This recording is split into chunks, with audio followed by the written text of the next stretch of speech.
English Time Podcast. Helping you speak English with confidence, naturally. Hello, my wonderful listeners. Welcome back to English Time Podcast, your cozy corner for English fluency, confidence, and connection. I'm Emma. And I'm Henry. You look like you're in a thoughtful mood today, Emma. I am, actually. It's because of a conversation I had earlier this week. It's been on my mind ever since. Oh? Let me guess. You're finally quitting your job to go find your Prince Charming? I wish. If only it were that simple. No, it was actually a question. One that stopped me in my tracks. Now I'm curious. What was the question? She asked me, what kind of person do you want to be? That's a lot to chew on. You can't just answer that in 2 seconds. Right? And my first reaction was, wait, I don't actually know my answer. That's interesting, because most people think they know. Exactly. But when you really sit with it, it's harder than it sounds. Well, that's what we're going to talk about today. Not just the question, but how to think about it honestly. Before we dive in, today's talk is at the B2 to C1. If you're ready for something more challenging, you're in the right place. Exactly. And if you're enjoying these deep dives, episodes where we really dig into a topic, please hit like and subscribe. It helps us keep the conversation going. All right, let's get into it. So, Henry, I'm going to put you on the spot. Uh-oh. What kind of person do you want to be? Okay, let me be honest. My first thought, I want to be rich. I appreciate the honesty. I mean, who doesn't? I want financial freedom. I want to not worry about money. I want to travel whenever I want, buy nice things, take care of my family without stress.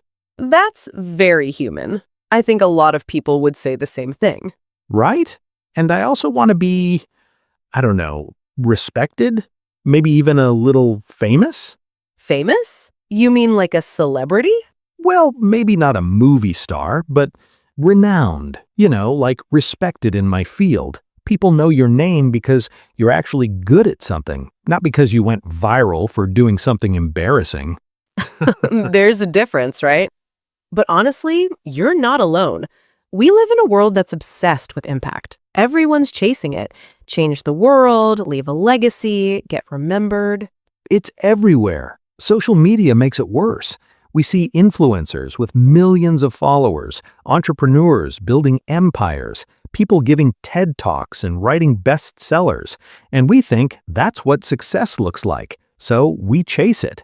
But here's the thing. We imagine that once we have those things, all our problems will disappear. Like magic. Snap your fingers and life is perfect. But from what I've read about extremely successful people, they don't stop having problems. They just trade their old problems for new ones. Okay, but let's be real. I'd rather cry in a Porsche than on a bus. That's the classic response. I mean, come on. Financial stress is real. If I didn't have to worry about bills, I'd be way happier. Would you, though? Think about it. Instead of worrying about rent, maybe you'd worry about losing everything you built, or whether people actually like you for who you are, or just because of your money. Okay, that's actually a fair point. The problems don't disappear, they just change shape. I see what you're saying, but it still sounds better than my current problems. Maybe, or maybe not. The point is, money doesn't automatically make you the person you want to be. It just gives you more options. All right. You're making me think here. Fine, if I'm being really honest, there's something else I want even more than money or fame. What's that? Freedom. I want to feel unbound, not tied to a desk, not tied to someone else's schedule, not living by other people's rules. Like you could just pack a bag and go? Exactly. When I was a software engineer, I had the high salary, I had the good job, but I felt trapped. Like you were part of a machine. Exactly. Same chair, same screen, day after day. I realized I didn't want another paycheck if it meant just going through the motions. I wanted to feel like I was actually living, not just existing. I wanted autonomy, the ability to make my own choices. So you quit. You walked away from stability to find that freedom. I did, and it was terrifying. But deep down, that's the kind of person I want to be. Someone who takes risks for what matters. That's a big step. Not everyone has the courage to do that. So here's my question. If wealth and fame don't guarantee happiness, what does? That's the million-dollar question. Literally.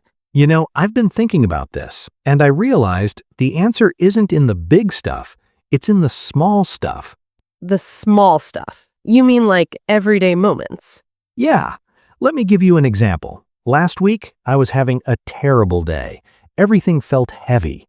But then we were all sitting at the dinner table. We were just eating cheap noodles, nothing fancy, and my wife made a joke, and we all started laughing. Like, really laughing. Just a simple moment. Exactly. I looked around at my family, slurping their noodles, laughing about nothing, and I thought, this is enough. Not the big achievements, not the money, just this tiny, ordinary moment. That's beautiful.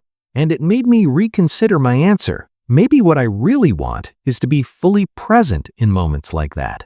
Present. That means being there, not just physically, but mentally and emotionally. Right. Not checking my phone, not thinking about work, just being there. That's harder than it sounds. It really is, because we're so distracted all the time. Our minds are always somewhere else.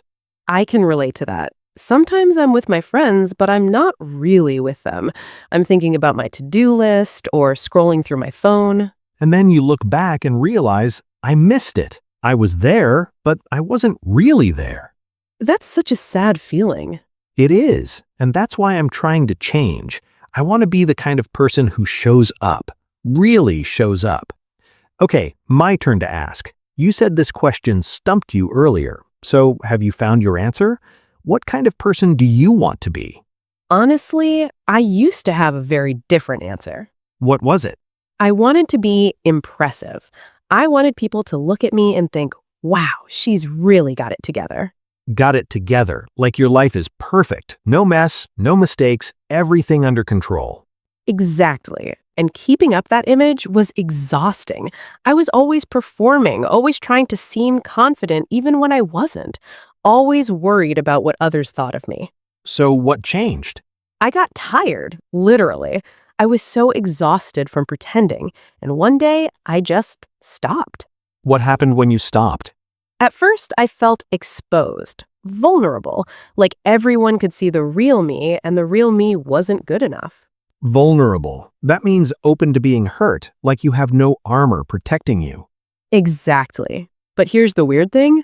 When I stopped pretending, people actually liked me more. Wait, really? You mean people actually prefer the messy, imperfect version of us? That's shocking. Yeah, they said I was easier to talk to, more relatable, less intimidating. Intimidating. That means you make people feel nervous or scared around you. Right, and I never wanted to be that, but when I was performing, that's how I came across. Came across, meaning that's the impression you gave to others, even if it wasn't the real you.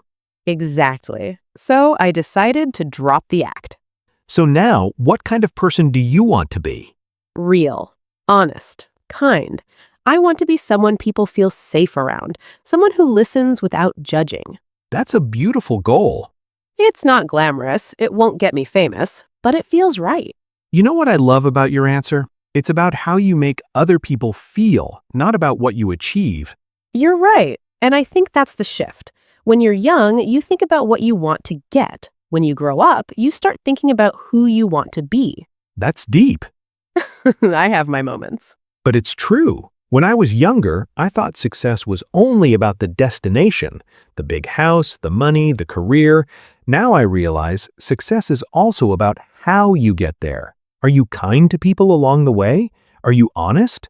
That's the part that actually defines you. Those are quieter goals, less flashy. But more meaningful. Okay, let's go a little deeper. Because knowing what kind of person you want to be is one thing, actually becoming that person is another. Totally different. So how do we do it? I think it comes down to small choices every day. Small choices? Yeah, let me explain. A few months ago, I made a promise to myself. I said, I want to be someone who follows through. Someone who actually does what they say they'll do. Not just talk, but action. Exactly. And I realized I wasn't very good at that. I would say, let's hang out soon, and never actually do it. I would promise to call someone and then forget. I think a lot of people do that. For sure. But I didn't want to be that person anymore. So I started small, one promise at a time. If I said I would call, I called. If I said I would be somewhere, I showed up. And did it work? Slowly, yes. It's not perfect, but I'm getting better. And people have noticed. They say, I know I can count on you. That's such a good feeling when someone trusts you to actually show up. That's such a good example. You didn't wait for some magic transformation. You just made small, daily choices. Exactly. Because identity isn't built in big moments. It's built in tiny, everyday decisions. That reminds me of something I read. You are what you repeatedly do. I love that quote. It's so true. If you want to be kind, practice kindness every day in small ways. If you want to be reliable, practice reliability, one commitment at a time. If you want to be present, practice presence. Put down your phone, look people in the eyes. And if you want to be successful, practice discipline. Don't wait for inspiration, just show up and do the work. These things sound simple, but they're not easy. No, because we're fighting against habits, old patterns, the way we've always been. And that takes effort, constant effort. But here's what I've learned. You don't have to be perfect. You just have to be consistent. Show up day after day, even when it's boring, even when you don't feel like it. That's the hard part. Right. Not every day will be great. Some days you'll fail. Some days you'll fall back into old habits. But as long as you keep trying, you're moving forward. That's such a hopeful message. It's exactly the same with English learning. You can't just wish for fluency. You have to build it. Yes, just like identity. You don't become a fluent speaker overnight. You become one through thousands of small moments. Listening to a podcast, learning one new phrase. It's repetition. It's showing up. And that's how you build your identity as a learner. You don't just wake up confident. Right. You build it. Every time you make a mistake and keep going, you're building resilience. It applies to everything: learning, work, life. But there's one more thing we need to mention. What's that? Sometimes the person we want to be is actually someone else's idea. What do you mean? Like, my parents always wanted me to be successful, to have a stable job, to make good money. And for a long time, I tried to be that person. Because you wanted to make them proud. Exactly. They wanted the best for me, of course, stability, safety. But at some point, I realized their definition of the best was just different from mine. That's such a common experience, especially in cultures where family expectations are strong. Right. And there's nothing wrong with wanting to make your family happy, but you also have to ask, what do I actually want? Not what society wants, not what your parents want, what you want. And that can be scary because sometimes your answer isn't what people expect. I went through something similar.